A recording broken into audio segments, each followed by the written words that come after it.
Good news network के सत्य पथ कार्यक्रम में आप सभी का स्वागत है। इस शुभ बेला पर आप सभी को निर्मल का नमस्कार। जैसे कि आपको पता है कि कार्यक्रम की शुरुआत से पहले हम पेश करते हैं एक सुंदर गीत। आइए पेश है एक गीत।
हमारी जिंदगी का क्या है, बातों में जहाँ की क्या रखा है। क्या करें क्या ना करें, कब तक डरते ही रहे। मन में मची है ऐसी जंग, लक्ष्य हमारी जिंदगी का क्या है, बातों में जहाँ की क्या रखा है। क्या करें क्या ना करें, कब तक डरते ही रहे। मन में मची है ऐसी जंग, बढ़ चले राह पर नित्य हम प्रभु के संग, जो थे हम खुदा से अब चलेंगे यीशु के संग, जो थे हम खुदा से अब चलेंगे यीशु के संग।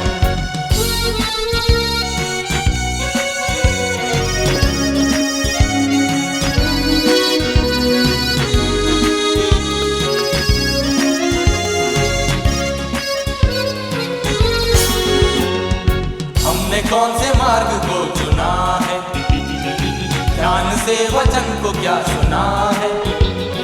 सुनने को तत्पर रहे, कान हमारे हर हमेशा। तेरी वाणी की तरंग, हमने कौन से मार्ग को चुना है, ध्यान से वचन को क्या सुना है।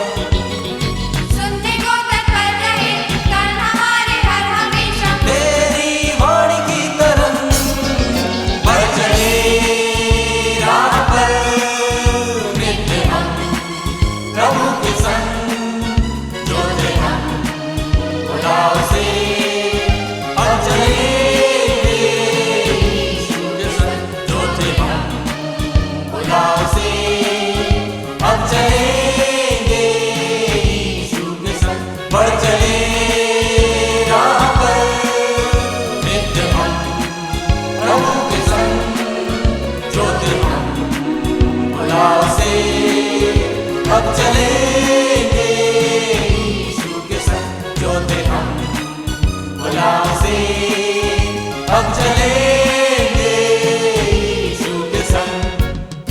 प्यारे मित्रों, अंग्रेजी में एक कहावत है कि man is known by the company he keeps. अक्सर जवानी में हम संगति की परिभाषा व मायने अपने हिसाब से समझते रहते हैं, अपनी सहूलियत के हिसाब से उसे अपनाते हैं। संगति का असर एक न एक दिन रंग लाता है। या तो हम दूसरे के हिसाब से जीना शुरू कर देते हैं या दूसरा हमारे तौर तरीकों को अपना लेता है। मसीह संगति क्या है और कैसी है, इस संदर्भ में हमारे भाई जीवन मैसी कुछ कहना चाहेंगे, कुछ आपसे शेयर करना चाहेंगे। आइए सुनते हैं भाई जीवन मैसी के अति सुंदर विचार। मनुष्य एक सामाजिक प्राणी है। समाज से अलग होकर वो कुछ नहीं कर सकता। यदि मनुष्य चाहे भी तो वो कुछ नहीं कर सकता। वैसे ही परमेश्वर की संगति, प्रभु यीशु मसीह की संगति एक मसीह संगति है जो मसीहों के लिए अनिवार्य है। यदि हम बाइबल में देखें तो बाइबल में जब आदम और हवा को परमेश्वर ने बनाया तो परमेश्वर आदम और हवा के साथ संगति करता था। वो प्रतिदिन उनसे बातें करता था, प्रतिदिन उनसे मिलता था। एक शांति का वातावरण था, एक आनंद का वातावरण था और एक ऐसा वातावरण था जो परमेश्वर की उपस्थिति का वातावरण था और इसका प्रमुख कारण था परमेश्वर की संगति। आज जो विषय जिस पर मैं चर्चा करूंगा वो है मसीह संगति। संगति दो प्रकार की होती है, एक अच्छी संगति और एक बुरी संगति। यदि हम इस संसार में देखें तो हम ये पाते हैं कि जो बुरी संगति है अक्सर उसमें बहुत से लोग पाए जाते हैं और जो अच्छी संगति है उसमें बहुत कम लोग पाए जाते हैं।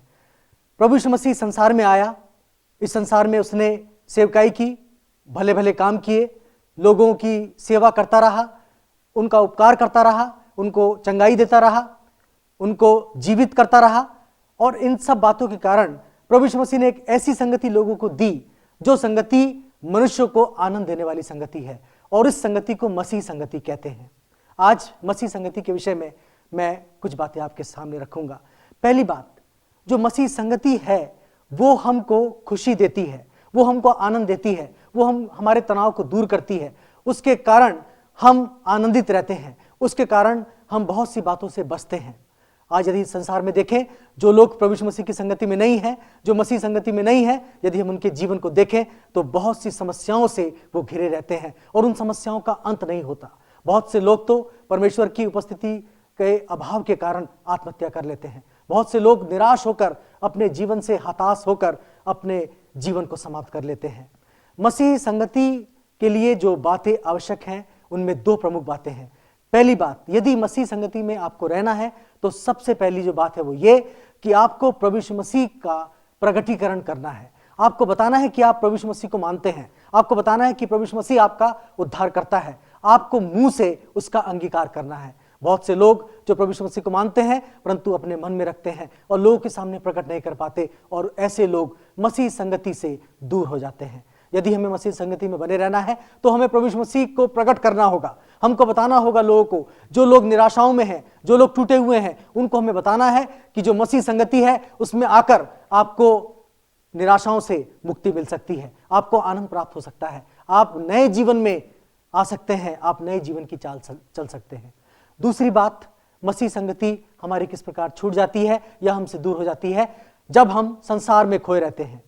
इस संसार में यदि हम देखें तो बहुत सी ऐसी बातें हैं जिसमें हम खोए रहते हैं। हम संसार में नए नए स्कैंडलों की ओर अपना ध्यान लगाते हैं। इस संसार में हम नई नई बातों की ओर अपना ध्यान लगाते हैं। कौन सी नई गाड़ी इस संसार में आ रही है, कौन सी नई वस्तुएं आ रही हैं, कौन सी आकर्षक वस्तुएं हैं, हम उनमें खोए रहते हैं और उसका कारण ये होता है कि हम मसीह संगति से दूर होते चले जाते हैं। इस संसार में यदि हम खोते हैं तो हमको एक बात का ध्यान रखना है, ये संसार अपने आप में खोया रहता है।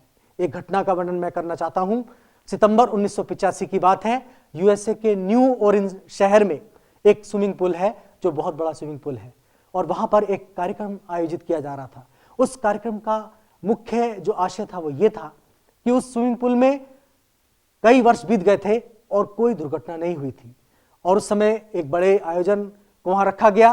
कार्यक्रम चल रहा था, नाच गाने हो रहे थे, लोग भोजन पदार्थ खा रहे थे और जब कार्यक्रम समाप्त हुआ तो अंत में 4 गोताखोर वहां गए और स्विमिंग पूल की सफाई की और जब सफाई की तो ये पाया कि वहां पर एक जवान की लाश पानी के अंदर पड़ी है और जब उसको देखा गया तो वो जवान था जेरो मूडी जो 31 वर्ष का था और वो उसी दिन डूब गया जब इस बात की खुशी मनाई जा रही थी कि इस स्विमिंग पूल में कभी कोई नहीं डूबा और वहां उल्टा हो गया। ये संसार अपने आप में खोया रहता है। यदि इस संसार में हम खोए रहेंगे तो मसीह संगति से हम दूर होते चले जाएंगे।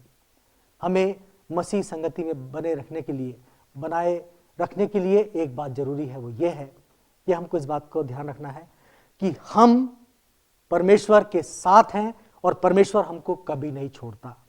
हम इसलिए मसीह संगति से दूर हो जाते हैं कि हमारे मन में ये आता है कि हम संसार में खो गए हैं, अब प्रभु हमको ग्रहण नहीं करेगा। ऐसी बात नहीं है। यदि आप इस संसार में खो भी गए हैं तो प्रभु यीशु मसीह आपको फिर से बुला रहा है, आपको वो फिर से अपनी संगति में लेना चाहता है।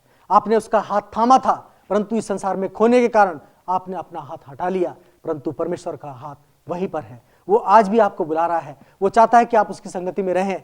वो चाहता है कि आप फिर से उससे बात करें। वो चाहता है कि आप फिर से उससे प्रार्थना करें। वो चाहता है कि आप फिर से उसके गीत गाएं। वो चाहता है कि आप फिर से उसकी उपासना करें। ये समय है कि हम उसकी संगति में फिर से आएं, हम उसके पास फिर से आ जाएं और उस संगति को प्राप्त करें जो मसीह संगति कहलाती है और जिसके द्वारा हमारा विकास होता है। मसीह संगति से मसीह जीवन का विकास होता है। यदि हम संगति में बने नहीं रहेंगे, यदि हम प्रभु से दूर रहेंगे, यदि हम उसकी उपस्थिति से दूर रहेंगे, तो शैतान हमको खींच ले जाएगा। शैतान हमको अपने भवसागर में फंसा लेगा। शैतान हमको ऐसा दूर कर देगा कि हमारा लौटना मुश्किल हो जाएगा। आज ये समय है कि हम उसकी संगति में वापस आ जाएं। आज वो हमको बुला रहा है। वो कहता है, मेरे बेटे और मेरी बेटी, मैं तुम्हें फिर से बुला रहा हूं। मैं तुम्हें अपने पास बुलाना चाहता हूं। मैंने तुम्हारे आंसुओं को देखा है, मैंने तुम्हारी पीड़ाओं को देखा है, मैंने देखा है कि शैतान तुम पर किस प्रकार वार करता है, मैंने देखा है कि शैतान तुमको तोड़ रहा है। वो चाहता है कि तुम उसके पास फिर से आओ।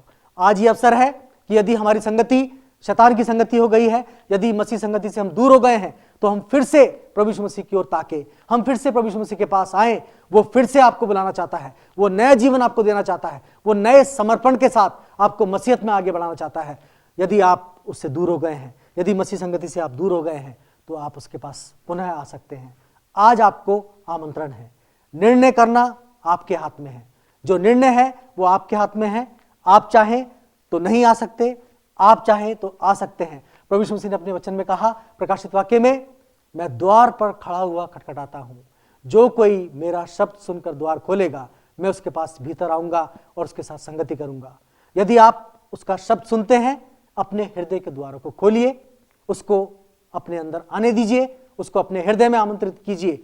वो आपके हृदय में आएगा और आप मसीह संगति में आगे बढ़ते जाएंगे और फिर से उस आनंद में, मसीह आनंद में आप आगे बढ़ सकेंगे। परमेश्वर इस वचन के द्वारा आपको आशीष दे। प्यारे मित्रों, मसीह संगति के विचार ने आप सभी को प्रेरित किया होगा। और जानकारी के लिए आप अपने निकटतम चर्च से जरूर संपर्क करें। इसी के साथ आप सभी को नम्र नमस्कार।